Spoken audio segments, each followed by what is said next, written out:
The Wyoming legislature is getting involved in the hubbub surrounding Rocky Mountain Power's proposed 30% rate hike. Family and friends paid tribute to an adventurous soul who died in the Wind River Range, and a giant fireball streaked over southern Wyoming and northern Colorado in the wee hours Sunday morning. Bringing you these stories and more from Wyoming's largest news organization, I'm Wendy Kaur for Cowboy State Daily. The Wyoming Legislature's Corporations Committee is getting involved in the uproar surrounding Rocky Mountain Power's request to increase its rates by more than 30%.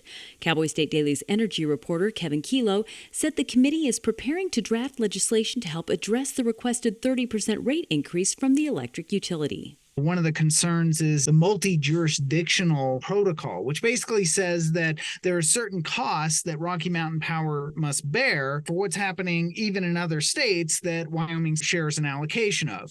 It's a complicated formula, but Wyoming shares 15%. A Wyoming Public Service Commission hearing in Casper last week on the topic drew 4 hours of testimony from elected officials, industry representatives, and angry residents. Well, after people say they're afraid to voice public criticism of state agencies, a Wyoming legislative task force is allowing anonymous feedback about how their government can be improved.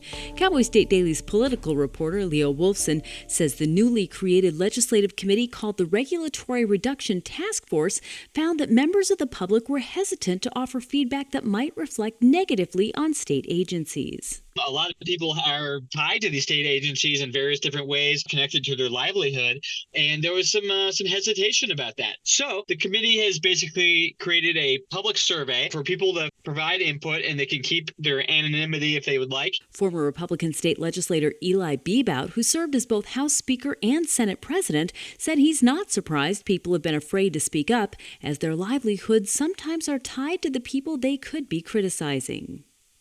A Minnesota man who died in the Wind River Mountains last week was a free spirit who loved solo traveling. The body of 64-year-old John Diepholz was found after a massive search last week, having died in a fall near Spider Lake. Cowboy State Daily's Andrew Rossi reports that his family remembered him as an adventurer. He was a world traveler, and he blogged a lot about his world travels, and apparently he took small day hikes and multi-day hikes across the United States all the time. This was going to be a hike just like any other, and tragically, he never returned from that. His brother-in-law told Cowboy State Daily that the family is sad, but also now can have some closure since Diepholz has been recovered and his fate is known. I'll be back with more news right after this. At Hilltop Bank, we understand that buying a home is a big decision.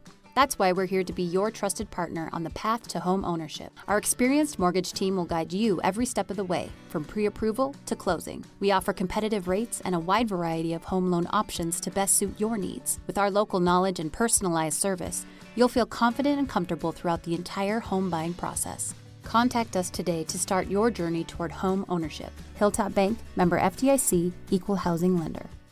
The Natrona County Sheriff's Office is investigating an apparent murder-suicide in which a 33-year-old Casper man fought with and shot a 58-year-old man, then shot himself. Cowboy State Daily's Claire McFarland has the story. On Friday evening, two men were in a physical altercation in rural Casper, and the younger man, Ryan Rusty, who's 33, is said to have shot Stephen Gage, who is 58, and then shot himself dead. So 2 fatalities. And then there was an eyewitness who said that it was a murder-suicide. The Natrona County Sheriff's Office Victim Services Unit is providing support and assistance to Skage's family, and law enforcement is asking for more information from the public. And a giant fireball reported streaking over southern Wyoming and northern Colorado in the wee hours Sunday morning was likely an unusually large meteor. Cowboy State Daily's Greg Johnson spoke to Max Gilbreth, planetarium coordinator for the University of Wyoming Physics and Astronomy Department, who was highly impressed by the video, which was captured by a home surveillance camera. He said it's very unusual to have a meteor that size and for it to actually be that visible. He called it astronomical. While difficult to say just how large this particular meteor may have been, Gilbreth said it must have been substantial in order for it to be that bright and visible on a home video camera. And that's today's news. You can read about all of these stories and more on CowboyStateDaily.com. If you'd like to unlock your daily dose of Wyoming news, sign up for the Cowboy State Daily newsletter at www.cowboystatedaily.com. I'm Wendy Kaur for Cowboy State Daily.